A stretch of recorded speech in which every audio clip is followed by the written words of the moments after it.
আজকে বাসায় ইফতারও বানাবো না, রাতের খাবারও রান্না করব না। আজকে টোটালি বাসায় সব কিছু বন্ধ। আসসালামু আলাইকুম, হ্যালো এভরিওয়ান, কেমন আছেন সবাই? আশা করি সবাই ভালো আছেন। আসলে আজকে বাসায় ইফতার বানানো নাই, রাতের খাবারের রান্নার পেরাও নাই। আসলে আজকে আমার চাচা শ্বশুরের বাসায় আজকে দাওয়াত। তো ওরা ইফতারের আয়োজন করেছে, রাতের খাবারের আয়োজন করেছে। তো আজকে ওদের বাসায় সবার দাওয়াত, শ্বশুর বাড়ির যত মানুষ আছে সবাই আমরা ওই বাসায় আজকে দাওয়াত খাবো। তো আজকে সকালবেলা সব টুকিটাকি কাজগুলা শেষ করলাম, শেষ করে ওদের বাসায় যেতে হবে চিন্তা করলাম। তো কাজগুলা গুছিয়ে ফেলছি খুব তাড়াতাড়ি।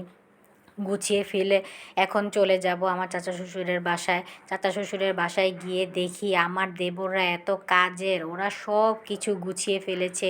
এই দিকে শরবত রেডি করছে এক দেবর, ওই দিকে 2-3 দেবর মিলিয়ে সবার প্লেটিং শুরু করে দিয়েছে। মানে শেষ হয়েছে, শেষ পর্যায়ে। আমি আসলে দেরি করে ফেলেছি। তারপর আমি বললাম আমি তোমাদের একটু হেল্প করি। ওরা বলে কোনো দরকার নেই, আপনি শুধু ভিডিও করেন আর ব্লগ বানান। তা আমিও তো খুশি হয়ে গেলাম, আমার কিছুই করার দরকার নাই। তো আমিও ভিডিও বানাচ্ছি আর বলছি, দেখছি প্লেটিংগুলো এত সুন্দরভাবে মানে রেডি করেছে। তো বলতেছে ভাবি দেখেন কোনো মিসিং হয়েছে কি না, কোনোটায় বাদ পড়েছে কি না, আপনি তো ভিডিও করছেন, ভিডিওর মাধ্যমে দেখা যাবে আসলে।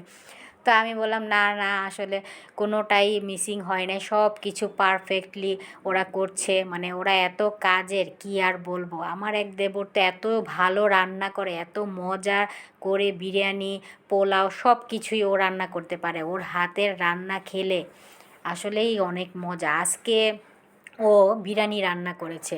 তো বিরিয়ানি রান্না করার সময় আমাকে আর ডাকে নাই, আমি দেখিও নাই, আমি ভিডিও করতে পারলাম না, তো আপনাদের দেখাইতেও পারলাম না। তো এই তো সবার জন্য ইফতার রেডি করা হয়ে গেল, এখন সবাইকে দিবে।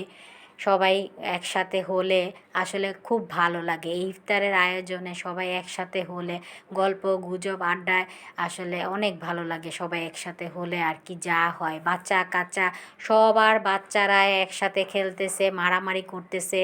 মানে কি যে এক মানে হট্টগোল, কি একটা অবস্থা। এইদিকে মুরব্বীরা কথা বলতেছে, এইদিকে ভাবিরা সব আমরা একসাথে জায়েরা। তো এই তো হালিমটা আবার এক একতরফা খাবার শেষ হয়ে আবার হালিমের এসে পড়েছে। তো হালিমটা বাসায় রান্না করা হয়নি, হালিমটা মানে বাইরে থেকে কিনা।